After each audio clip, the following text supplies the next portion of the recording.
tema hoje é diversidade. Diversidade étnica, religiosa, mas também no cinema, né? Vamos discutir os diferentes projetos de cinema das mulheres e dentro do cinema nacional, né? Como é que isso está acontecendo, tá certo? Eu aproveito para dizer que a gente tem um curso com esse nome, que deve começar dia 28 de abril, que quem se inscrever hoje durante a live, até o final da noite, tem direito a um desconto de 15%, me parece? É isso? Confirmem. E eu também aproveito para fazer uma pequena propaganda do livro que eu ajudei a organizar sobre a temática mulher no cinema brasileiro, que é Mulheres Atrás das Câmeras, da editora Escrição Liberdade, que hoje quem entrar na editora com a inscrição Cine 30 tem direito a um desconto para adquirir o livro e aproveitar melhor esta quarentena. Não é porque eu nunca li tanto na vida, confesso. Também nunca vi tanto filme, tanta série. Enfim, acho que todo mundo está aproveitando para reorganizar a sua vida. E eu queria começar essa noite com uma pergunta para as três. Eu vou fazer junto, responde a primeira quem tiver, né? Quem quiser, né? Não tem que seguir necessariamente a ordem das perguntas.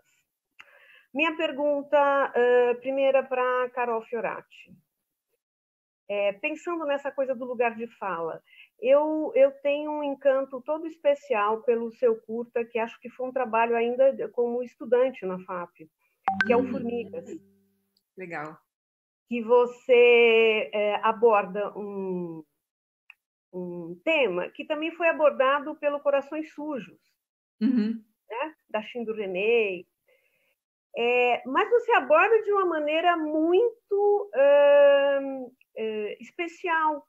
Que me faz muito pensar nesse lugar de fala, porque eu gosto muito do Corações Sujos, mas ele é um filme de macho, assim, primeiro.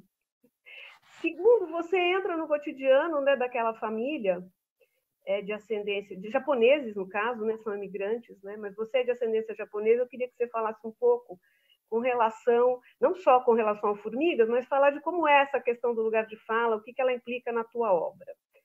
Para a Larissa, a pergunta é mais ou menos dentro dessa coisa do conceito do lugar de fala, né? Você faz parte, Larissa, do coletivo Tela Preta, e a gente percebe que tem todo um estudo de cores, né? Quando a gente vê os cinzas, né? Seu curta, sim, embora seja sobre um personagem masculino, é baseado num conto, não é?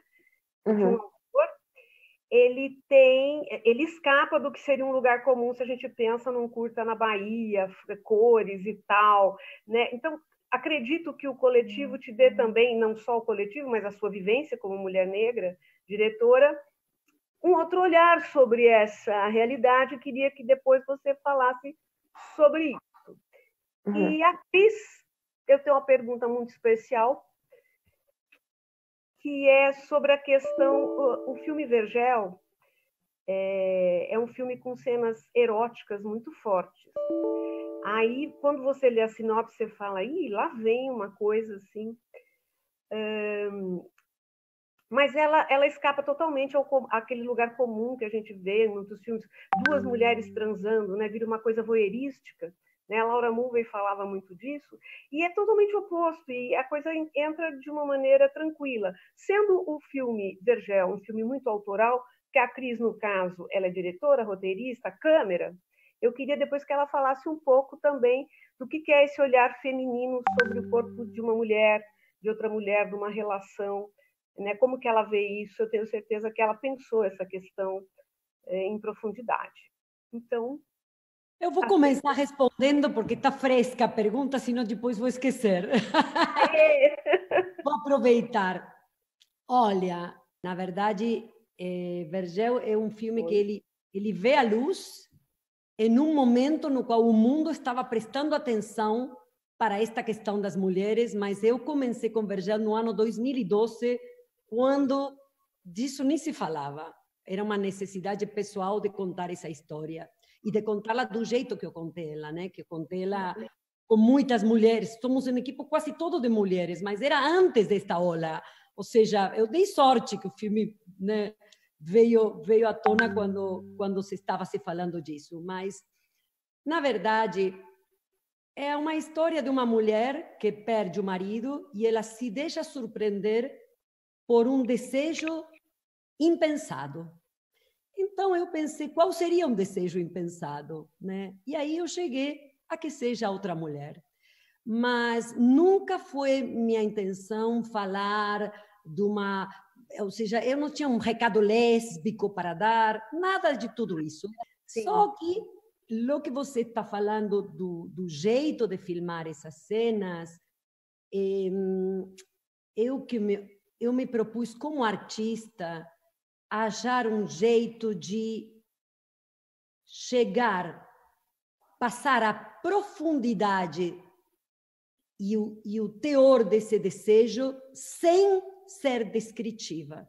E isso foi um grande desafio para mim, com todas as pesquisas. Foi um filme que eu pesquisei com minha câmera, por isso acabei fazendo a fotografia. Eu queria quadros metafóricos que falassem por si próprios. Então, essas cenas de desejo, elas tinha que ser forte esse desejo, mas não explícito. E aí estava o desafio. E essa foi o meu norte para desenvolver essa estética dessas cenas de sexo que são...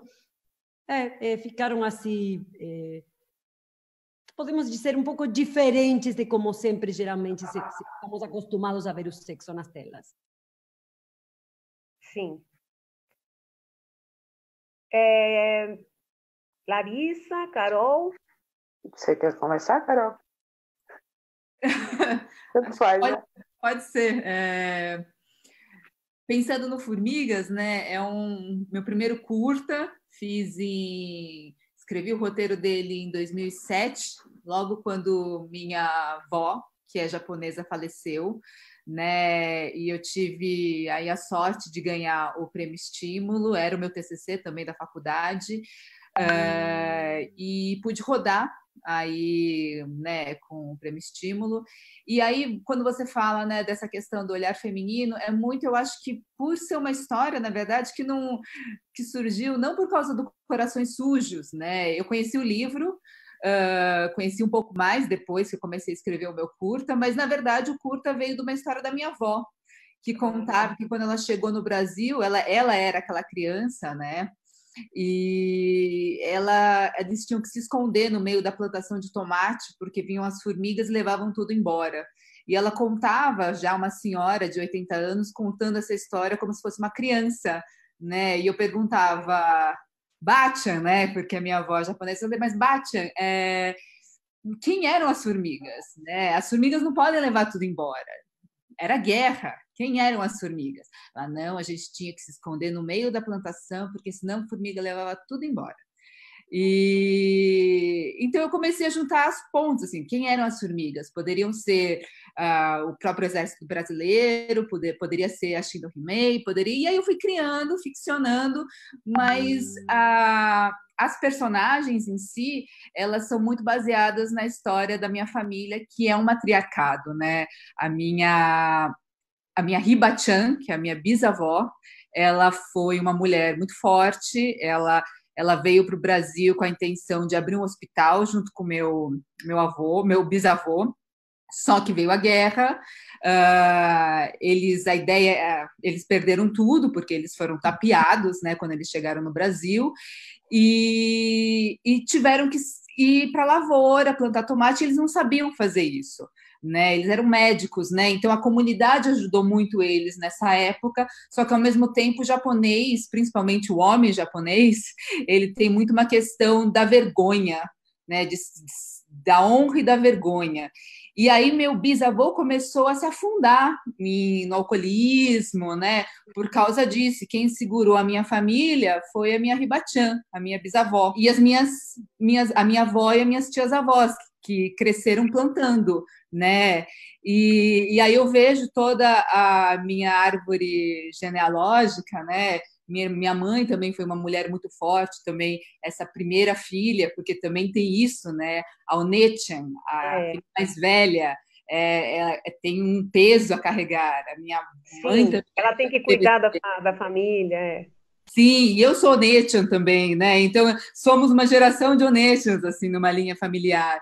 E, enfim, é uma coisa que eu gosto muito, assim. Os meus projetos pessoais, não os contratados, eles vêm muito de um lugar autoral pessoal meu, assim, ou de uma história familiar, ou de algo que eu queira explorar, né, em relação a conflitos internos. Sim. Então, sobre o Tela Preta, que é o coletivo, na verdade, ele está num processo de finalização coletivo. Eu nasço no coletivo, né, dentro da Universidade do Recôncavo da Bahia, que é a Universidade Federal do Recôncavo. E aí, o Cinzas, ele nasce também como projeto de conclusão de curso. Eu tive o contato com um conto que se chama também Cinzas, e esse conto tinha uma forma de escrita que era muito visual.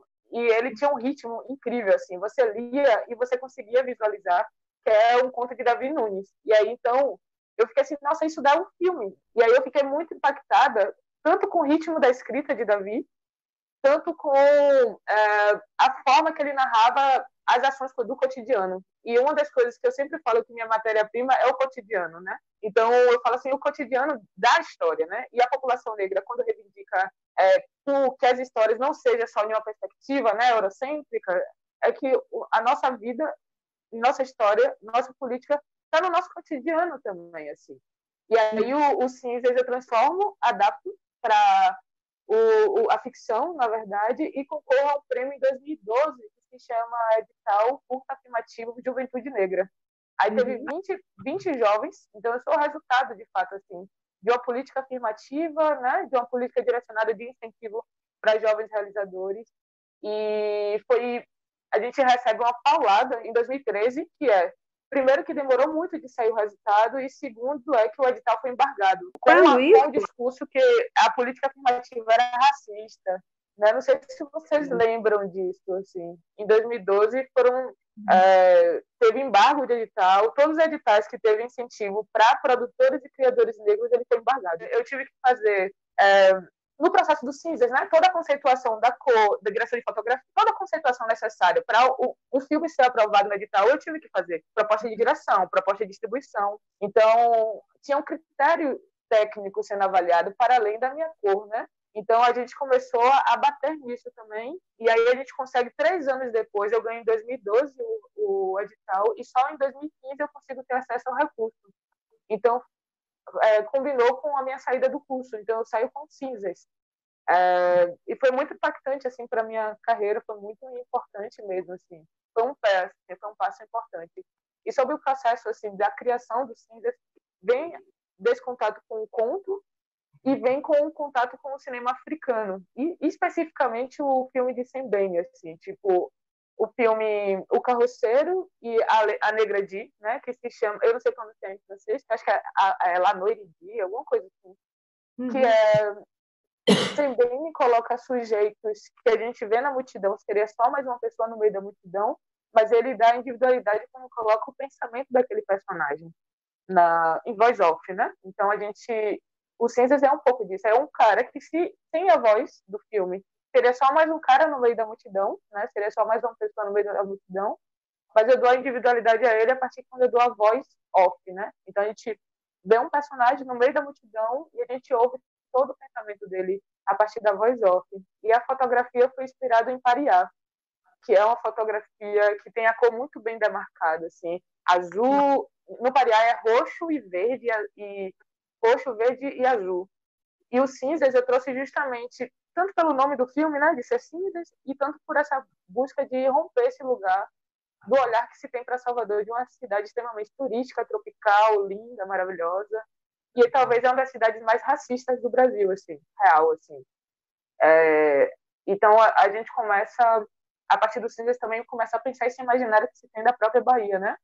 Um lugar que tem majoritariamente população negra, mas é onde a polícia mais mata, mais violenta. É uma das polícias que mais mata no país, né? População negra. Onde a população negra também é onde está mais à margem, né? Então, Eu lembro muito da música de Lázaro Matumbi, né? Apesar de tanta dor, apesar de tanto não, somos nós a alegria da cidade. Então é muito contraditória a cidade. Então o Cinzas é um pouco disso, assim. Você vai olhar e vai ver, nossa, é da Bahia mesmo, né? Porque não tem nenhum lugar turístico e também não tem as cores que normalmente se tem ao imaginário o que é Bahia. Apesar de eu adorar as cores tropicais. Eu uso vermelho, adoro as cores quentes, sim, amarelas, mas o filme não tem isso. O lápis de cor você trabalha mais isso. Aproveitando você falando essa questão da repressão, que eu já ouvi falar também muito, a Helena Inês fala dessa coisa, parece que é anterior, né? De Salvador ser uma cidade tão racista, tão complexa, né? Nós de fora, parece que não. Queria aproveitar e mandar uma pergunta para as três, porque, no fundo, os projetos das três, em algum momento, vão esbarrar com isso, né? Você falou da questão do racismo lá nos editais atrás, mas parece que essas questões estão mais fortes do que nunca. Por um outro lado, eu acredito que exista um público que tem essa demanda. Como é que vocês veem isso? E como é que vocês veem as possibilidades de trabalho diante disso, né? De trabalhar com a temática da diversidade religiosa, né? Nós nunca tivemos tanto problema, né, com intolerância religiosa como temos hoje, né, virando realmente guerra nas ruas, enfim. Olha, não sabemos mais o que vai acontecer. Agora, essa pergunta, para mim, é uma pergunta muito interessante, até faz 2 semanas. Agora estamos todos sem saber o que vai acontecer, não só aqui, em vários países, talvez aqui mais ainda, mas eu tenho essa sensação, que agora, gente, estamos parando, vamos dar as cartas de novo, vamos ver o que vai acontecer. Acho que qualquer resposta que seja fazendo futurologia, certeza que vai errar, porque ninguém sabe que mundo nos espera agora. Minha opinião, né? Eu até acho que vindo fazer essa live aqui, eu fiquei pensando, nossa, a gente vai falar das mulheres no cinema, né? A gente talvez tenha que discutir até quanto vai existir a sala de cinema, né? Quando a gente vai poder voltar para um set para rodar, né? Uma coisa que tá em looping na minha cabeça são esses trabalhadores do audiovisual todos, né? Com quem eu passo... uma semana antes, eu estava filmando meu longa com uma equipe super bacana, todo mundo ia começar o seu próximo projeto, e aí vem um choque, e aí a gente começa a tentar prever quando voltaremos a estar atrás e diante das câmeras, né? Não sabemos, e então é muito complicado. E aí, falando uma questão da religião, eu acho que até pensando numa forma mais ampla de pensamento, não só a religião, mas o voltar para dentro, né? Eu acho que cada um hoje que tem a possibilidade de estar no seu casulo, em proteção, ou com as suas famílias, não sei, acho que as pessoas devem estar voltando para explicações, sejam elas de cunho intelectual ou religioso, ou, né, para tentar se compreender, ou socialmente ou individualmente, né? O próximo longa, que foi um longa contratado, me contrataram para dirigir, ele já existia, né? Já tinha versões do roteiro quando eu entrei, depois mexi junto com eles. É um longa que fala sobre o encontro da Umbanda com o judaísmo, né? Eu sou de família umbandista, né? E querendo ou não, era uma banda diferente, até porque eu sou de um banda paulista, né? Um banda carioca, que tem mais influências, né, do candomblé. E também tivemos muitas questões sobre como nós vamos montar esse grupo de atores, né, que foi encabeçado aí a família umbandista pela Cacau Protásio. É uma comédia leve, mas é uma comédia leve que trata de questões de tolerância religiosa, né? E mais do que tolerância, a gente fala de convivência, né? Não é tolerar, é conviver harmonicamente. E é até trazendo aqui uma reflexão, né? Eu vejo a gente aqui nos nossos casulos e nas nossas janelas, o meu apartamento dá para janelas, muitas janelas, né? E eu escuto e eu vejo as janelas, cada um tocando a música da sua própria religião. Eu, às vezes, quando preciso dar uma animada, eu coloco aqui, Isso é né, engraçado, meus pontos para ouvir, né, e cantar junto. E porque eu falei, estou precisando ouvir um ponto e cantar um ponto, né? E ao mesmo tempo eu escuto uma música evangélica, eu escuto uma oração católica, eu escuto, né? Eu falo, cada um na sua janela aqui está se aproximando de formas diferentes da religião e do pensamento, talvez, que ele traga, né? Uhum. Sim. Então, a gente está num movimento muito de criar estratégias para se manter, né, vivos. Eu acho que é muito. Eu acho que, de fato, eu concordo com a Cris, no sentido que, de fato, assim, qualquer previsão para o futuro é muito assustador, assim, é muito nebuloso, assim. Mas tem uma questão que é o hoje, o agora, né? O amanhã, Sim. né? O que é que não tem como esperar, inclusive. Então, por exemplo, eu faço parte da PAN, que é a Associação de Profissionais do Audiovisual Negro, e aí, nesse momento, é literalmente criando estratégias para se manter de pé, manter vivos os profissionais de forma geral e especificamente ao público que a gente atinge. Aí, hoje mesmo, a gente estava em uma reunião que era basicamente da construção de um fundo, né? Fundo para garantias, assim, de sobrevivência, porque tem profissionais que a gente consegue, por exemplo, mesmo com toda a crise, a gente vai conseguir manter uma estrutura básica de vida, né? Mesmo que eu sei que vai abalar o cinema todo, mas tem profissionais que, por exemplo, se não tiver set, não tem grana. Então, como é que vai impactar esse profissional que não vai estar literalmente em set, sabe? Então, eu acho que a gente começar a pensar a estratégia de como ajudar o outro, assim, ou como... e é isso, criar estratégias, né? De sobrevivência, de troca e por aí vai. É basicamente isso, o futuro do cinema nesse momento. Acho que é o futuro, não, o presente, né? Acho que o futuro está bem nebuloso. Eu, na verdade, não estava pensando no futuro do cinema, não, porque tem questões muito, eu acho, interessantes que surgem nessa pandemia e nesse confinamento, né?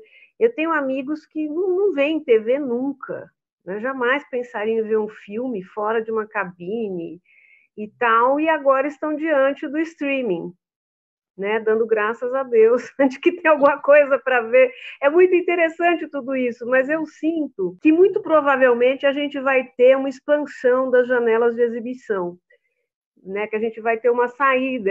Na verdade, o que está mais complicado é o circuito exibidor convencional, aquele que ganhava com bilheterias imensas e tal.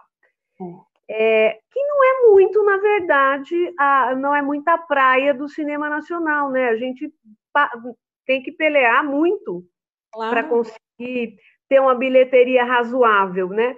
Mas, obviamente, não vamos tirar daqui, nem a gente vai descobrir. O que eu queria saber é mais essa questão da audiência.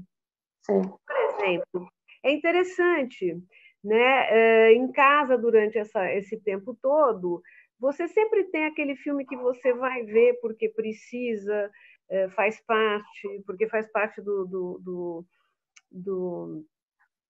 festival, da mostra, enfim, que acompanham, né, o cotidiano. Não, vamos lá ver o filme. E em casa, com o streaming, eu também fico mais seletiva.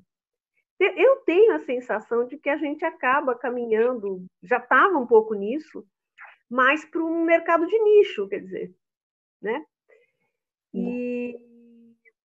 Então, e tenho a impressão que isso vai provavelmente acirrar alguns conflitos sociais, né? A gente já tem um pouco isso, e agudizar algumas questões para a gente.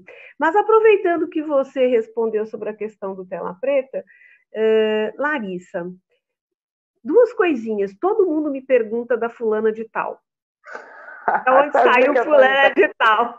Mas você mandou o nome errado? Eu falei, não, é Larissa fulana de tal. E eu sinto alguma coisa assim que é muito mais subjetiva no Lápis de Cor, por exemplo, do documentário. Sim. Né? Queria que você falasse um pouquinho sobre isso e explicasse essa fulana de tal. Então, fulana de tal, a gente usa até hoje, né? Fulano, Beltrano, Cicrano são pessoas que não têm importância social. A gente classifica, mas é um termo do período escravocrata, né? Que quando os escravos, as pessoas escravizadas eram registradas e não tinham dono, aí colocava fulano de tal. Era mais uma provocação, mas já que estão no processo aí da vida, já estão me provocando se eu realmente preciso carregar esse nome como provocação artística. Até então, eu utilizo isso como provocação social, assim, quem realmente importa na nossa sociedade e tal. É um pouco disso. É lindo. Maravilhoso, eu adoro. É provocador. Lindo. Eu queria só pegar um gancho sobre essa questão que você falou de nicho, e uma das coisas que a gente sempre pensa, que quando a gente produz, por exemplo, tem muitos filmes negros que foram produzidos que não são de longa escala, são curtas-metragens que tiveram um público imenso, né? Tipo, a experiência do cabelo de Yasmin Tainá. Ele foi pro Odeon, ele lotou 5 sessões, eu acho, se eu não me engano. Teve Orunhaê aqui na Sala Glauber, que foi o lançamento de um curta-metragem de 12 minutos. Teve que ter 5 sessões extras, porque tinha mais, tinha muita gente, entende? Então, isso não é contabilizado pela Ancine, isso não é contabilizado em lugar nenhum como público. Sim. Entende? E eu fico muito mais sensibilizada de perceber, gente, as pessoas saíram de casa para assistir um curta-metragem, né? E ver gente de tudo que é lugar. Tipo, aqui em Salvador, ver gente de tudo que é lugar, assim. E eu acredito que no cabelo também. Então, a gente precisa começar, de fato, a pensar que como é que de fato está tendo a contabilidade de público, o que é considerado público? É bilheteria? Porque aí a gente tem bizarrices como aconteceu ao Inominável, assim, o filme Inominável, que comprou vários ingressos e tinha salas vazias, entende? Então, quando você tem público igual à bilheteria, acontece isso, assim. É só comprar e aí você tem o número lá, saca? Então, eu acho que são questões a se pensar mesmo, assim. Como o cinema brasileiro vê público, assim.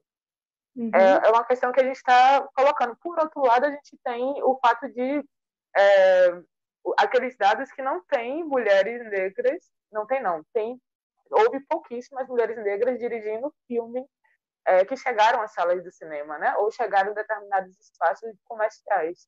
Aí, inclusive, no artigo da Jana, né, Oliveira, no livro que você fez referência, coloca isso. É um espaçamento de 34 anos da primeira mulher negra que teve acesso a um longa-metragem para outra, assim. São 34 anos. É muito tempo. Então, eu acho que a gente precisa começar a pensar nesse mercado de como ele de fato estrutura, sabe, as coisas. E sobre o lápis, finalizando essa minha fala, sobre o lápis, de fato, foi muito pessoal. Tem a minha voz, foi feita na casa de minha mãe. Ele foi um filme de universidade também.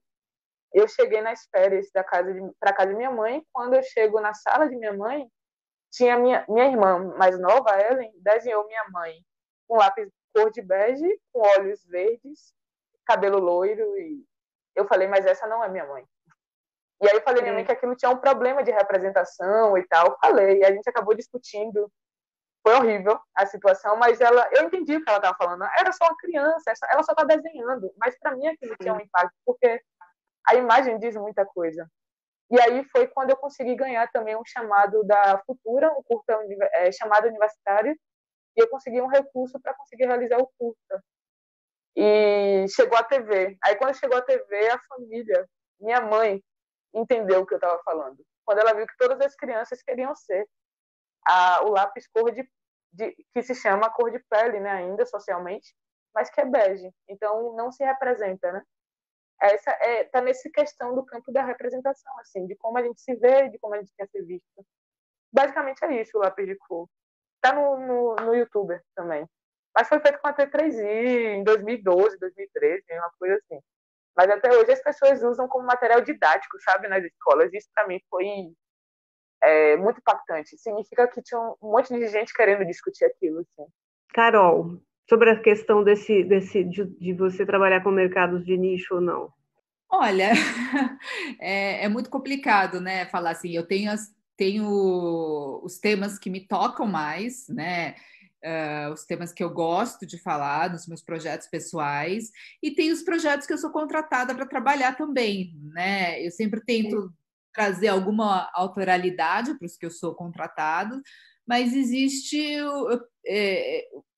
uma indústria, né, que você precisa de alguma forma que te contrata, e assim, eu falo, eu sou uma trabalhadora do audiovisual, assim, sou contratada, né, vou lá, leio o roteiro, trabalho no roteiro, estudo a curva dramática, ok, conceito, apresento para o cliente, que às vezes é o canal, às vezes é a produtora, e aos pouquinhos, mas eu entendo a minha responsabilidade, né, como comunicadora do que eu estou falando. Então, para mim, eu sempre falo para as pessoas que me contratam, a coisa mais importante é o que eu estou falando, qual mensagem eu estou passando, né?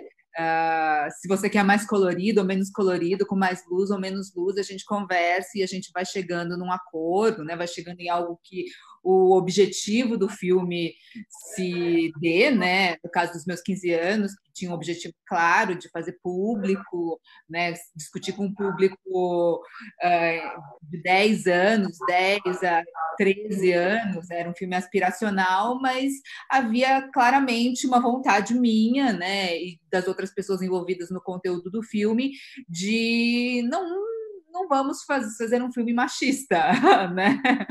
A gente falou, vamos tentar ao máximo fazer um filme feminista, mas nem precisa, contanto que não seja machista, né? Para mais uma vez não ter que falar para as meninas que elas precisam. Será que eu tô no ar? Será? Tá, tô. É porque deu uma travada. Mais uma vez, né, eu cresci com filmes adolescentes, teens, que falavam que você tinha que beijar o menino para ser feliz, porque esse era o final feliz. Né? Eu falei, eu não quero fazer isso de novo. Isso zoou muito a minha cabeça. Não vou fazer isso e zoar a cabeça das crianças também. Né? E então foi enfim, foi um trabalho conjunto de muitas mulheres que estavam à frente aí da produção do conteúdo dos meus 15 anos, que, né, desde produção até, enfim, roteiro, direção, queremos falar algo diferente, mesmo estando dentro de uma produção mainstream, né, de bilheteria. Vamos tentar? Vamos. Então, mas não deixa de ser um filme comercial que eu tive que seguir certos padrões, né, que me foi pedido. Porque eu acho que para mim é uma questão muito grande isso de trabalhadora do audiovisual que precisa se sustentar com isso, versus uma autoralidade e uma necessidade, uma responsabilidade na comunicação. O que você pensa sobre isso? Cara, tipo, eu acho que o que aconteceu comigo, de forma geral, eu paguei como fala minha mãe sempre fala, assuma como você está pagando por um preço muito caro pelo que você escolheu. Então, como eu tinha colocado, né, nasci de um coletivo e sempre fiz um debate político dentro da universidade, nos espaços de forma geral. Consequentemente, acabei criando, na verdade, ao mesmo tempo criando um campo, mas também criando limitações, né? Então, limitações no sentido de que cara, é difícil falar isso para mim. Mas no sentido de, por exemplo, a Futura contratou porque sabia que eu tinha o engajamento político, mas eu sei que muita gente não contratou porque eu tinha um engajamento político, entende? Então, eu acho que acaba tendo uma balança muito pesada, assim, quando você tem as discussões raciais, de gênero e por aí vai.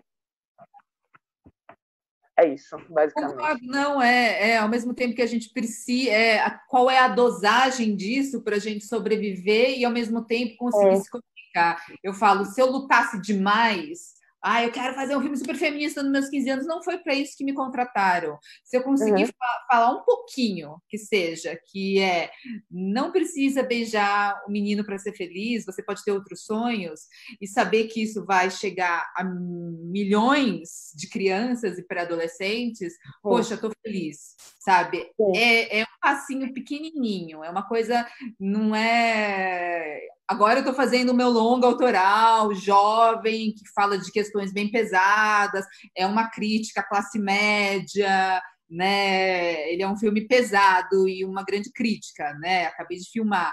Esse é o meu filme autoral, né? Mas quando você é contratado, o lado bom é que você sabe que vai ter tem uma possibilidade de distribuição e de chegar nas pessoas muito grande, ainda mais com uma atriz como a Larissa Manoela, né? Então vamos usar isso para falar. Eu não vou poder falar muito, mas o que eu puder falar vai ser ouvido. Então isso é importante. Sim. Carol, pegando carona no que você acabou de dizer, né? Eu acredito muito, sim, nessa diferença de olhar, no peso que você dá às coisas, mesmo quando é contratada. E você estava falando, provavelmente, sobre Girassóis, né? E Zumbis? Sim, É esse? é um título provisório.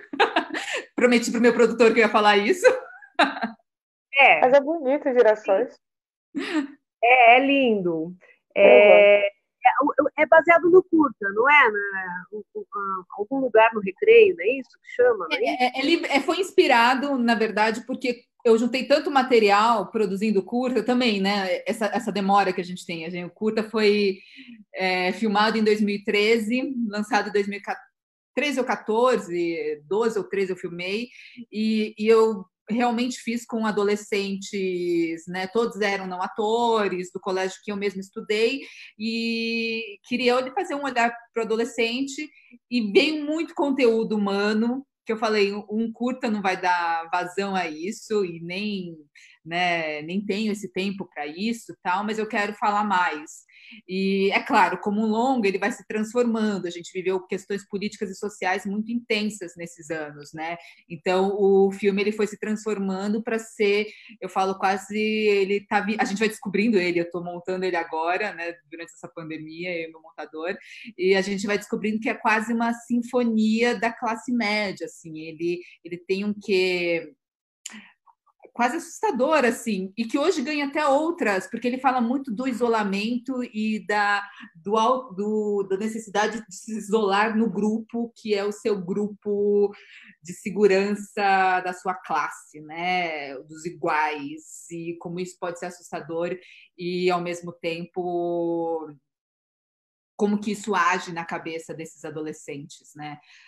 Então, ele é um filme introspectivo, que fala de questões até de saúde mental, fala de questões de homofobia, enfim, e é um olhar crítico sobre, sobre esse lugar da classe média que tem dificuldade, né, de se abrir. Eu acho muito interessante no curta, então não sei como será o longa, que são 18 minutos e tal, você coloca uma série de questões que afetam os jovens, e você falou de classe média. Eu tenho reparado isso no meu círculo de amizades e tal, como determinados problemas que a gente acreditava que pertenciam à classe média, hoje, estão em toda parte. Eu não sei se é porque o Brasil tem um número fantástico de jovens, né? Absurdo, né? Grande, eu não sei como está hoje, mas eu me lembro que em 2000 nós atingimos um patamar assim. Não sei se é isso, mas, por exemplo, questões como identidade de gênero, né? Pelas quais você passeia um pouco dentro do curta, né? Então, tem o menino pegador que na verdade é gay, mas não assume. Tem os pequenos terroristas, enfim, uma série de problemas que a gente julgava estivessem restritos aos chamados colégios de elite, hoje estão em toda parte. Eu acho que ele é um curta ele é de 2013, né? Talvez eu fizesse diferente hoje, porque evoluiu o assunto, né? Daquela época para hoje, e eu fiz diferente. A bomba no banheiro, né? Foi nesse longa, mas também as coisas ficaram mais pesadas, né? Quando a gente começa eu achei que por algum momento falei, não, essa questão da questão da sua identidade de gênero, da sua sexualidade, eles estão mais resolvidos, adolescentes. Mas quando você começa a olhar para a situação política do país, né, para essa curva conservadora e tudo mais, você fala, não, peraí, não tá, né? Tem uma grande força da classe média e da elite que quer barrar essa liberdade, né? E o que acontece, né? Se a gente não pensa a respeito disso, a gente não questiona isso. Então, eu acho que eu tento falar dessa bolha a partir de um luto. É muito interessante porque eu vi hoje o filme da Cris e esse meu longa ele vai muito de encontro com o filme da Cris, né? Eu falei, olha, só que o meu é um luto coletivo, né? É a partir da morte de uma garota, o condomínio em que ela vive passa por um luto coletivo em que muitas coisas vêm à tona, né? Coisas que não se sabia. Então eu identifiquei um pouco a temática, né? Com o filme da Cris.